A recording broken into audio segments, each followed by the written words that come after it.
কর্মচারীদের pay scale স্মারকলিপি পর্যবেক্ষণে অর্থ মন্ত্রণালয়কে নির্দেশ তারেক রহমানের ৫টি নতুন ভাতা যুক্ত। তো দর্শক, নবম পে স্কেলের আজকের ব্রেকিং নিউজটি শেষ পর্যন্ত দেখুন। শুরুতে চ্যানেলটি সাবস্ক্রাইব করে রাখুন নবম পে স্কেলের সকল নিউজ সবার আগে পেতে। দেশের সরকারি ও আধা সরকারি কর্মচারীদের বেতন কাঠামোতে দীর্ঘদিন ধরে যে আলোচনা চলছিল, সেই বিষয়ে অবশেষে গুরুত্বপূর্ণ পদক্ষেপ নিয়েছে সরকার। মঙ্গলবার দুপুরে অর্থ মন্ত্রণালয়কে সরাসরি নির্দেশ দিয়েছেন তারেক রহমান। দেশের সরকারি কর্মচারীদের পে স্কেল স্মারকলিপি পুনর্পর্যালোচনা করার জন্য এই নির্দেশনার সঙ্গে ৫টি নতুন ভাতা যুক্ত করার সুপারিশও অন্তর্ভুক্ত করা হয়েছে, যা সরকারি খাতে দীর্ঘ সময় ধরে আশা করা হয়। সরকারি সূত্রের বরাত দিয়ে জানা গেছে, নির্দেশনার মূল লক্ষ্য হলো বর্তমান অর্থনৈতিক পরিস্থিতি এবং কর্মচারীদের জীবন মানের সঙ্গে সঙ্গতি রেখে বেতন কাঠামো পুনর্গঠন করা। অর্থ মন্ত্রণালয়কে বলা হয়েছে, ধাপে ধাপে পে স্কেল কার্যকর করতে হবে এবং নতুন ভাতাগুলোর প্রভাব নিরীক্ষণ করতে হবে। নির্দেশনায় অন্তর্ভুক্ত ৫টি নতুন ভাতা হলো উচ্চ ভাতা, চিকিৎসা ভাতা, পরিবহন ভাতা, বসবাস ভাতা এবং দায়িত্ব ভিত্তিক অগ্রাধিকার ভাতা। প্রত্যেকটি ভাতা কর্মচারীদের দৈনন্দিন জীবন ও আর্থিক নিরাপত্তা বৃদ্ধিতে বিশেষ ভূমিকা রাখবে বলে আশা করা হচ্ছে। অর্থনীতিবিদরা মনে করছেন, সরকারি কর্মচারীদের বেতন কাঠামোর এই পরিবর্তন অর্থনীতিতে ইতিবাচক প্রভাব ফেলবে। সরকার বাজেটের সীমাবদ্ধতার মধ্যে থেকে ধাপে ধাপে এই পরিবর্তন কার্যকর করার পরিকল্পনা নিয়েছে। বিশেষজ্ঞরা জানিয়েছেন, নতুন পে স্কেল ও ভাতার সংযোজনের ফলে সরকারি কর্মচারীদের মোট আয়ের হার প্রায় ২৫ থেকে ৩০% বৃদ্ধি পাবে। এতে তাদের জীবনযাত্রার মান এবং কর্মক্ষমতায় ইতিবাচক প্রভাব পড়বে। তো দর্শক, ভিডিওটির এই মুহূর্ত পর্যন্ত যারা দেখছেন, চ্যানেলটি সাবস্ক্রাইব করে রাখুন পরবর্তীতে নবম পে স্কেলের সকল নিউজ সবার আগে পেতে। অর্থ মন্ত্রণালয়ের সূত্রে জানা গেছে, নতুন পে স্কেল প্রণয়ন প্রক্রিয়া খুবই বিস্তারিত হবে। প্রতিটি পদ, বিভাগ এবং দায়িত্বের জন্য পৃথক বেতন কাঠামো নির্ধারণ করা হবে। এছাড়া ভাতাগুলোর কার্যকারিতার পরিমাণ এবং প্রয়োগের সময়কাল পর্যবেক্ষণ করার জন্য একটি বিশেষ কমিটি গঠনের নির্দেশও দেওয়া হয়েছে।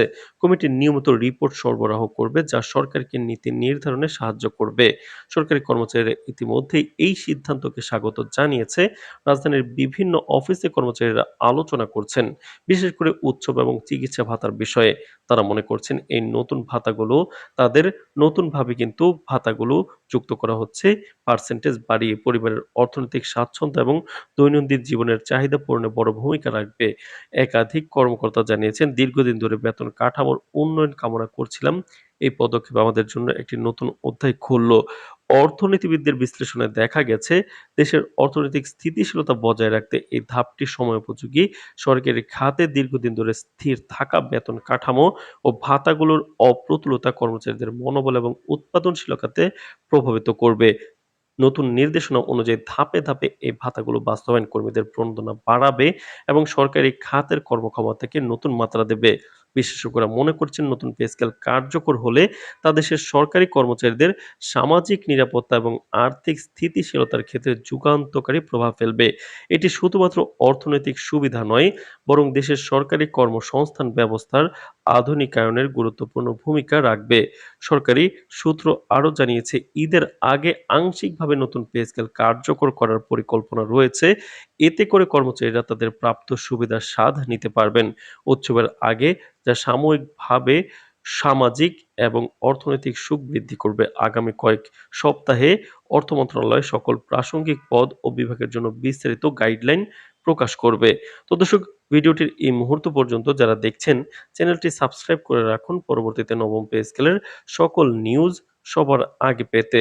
তো দর্শক, নতুন ৫টি ভাতা হচ্ছে ডিজিটাল পারফরম্যান্স ভাতা, পরিবেশ গ্রিন অফিস ভাতা, প্রশিক্ষণ ও উন্নয়ন ভাতা, বুদ্ধিবৃত্তিক আবেদনের ভাতা, স্মার্ট অফিস ভাতা। এভাবে দীর্ঘদিন স্থির থাকা সরকারি বেতন কাঠামোতে নতুন অধ্যায় শুরু হতে যাচ্ছে, যেখানে সরকারি কর্মচারীদের প্রয়োজন, দেশের অর্থনৈতিক বাস্তবতা এবং সামাজিক নিরাপত্তার মধ্যে ভারসাম্য বজায় রাখার লক্ষ্য গ্রহণ করা হয়েছে। বিশ্লেষকরা আশা করছেন, এই পদক্ষেপ দেশের সরকারি খাতকে আরও শক্তিশালী করবে এবং কর্মচারীদের মধ্যে আস্থা ও সন্তুষ্টি বৃদ্ধি করবে। তো দর্শক, নবম পে স্কেলের পরবর্তী সকল নিউজ পেতে চ্যানেলটি সাবস্ক্রাইব করে রাখুন। আজ এ পর্যন্তই। ধন্যবাদ।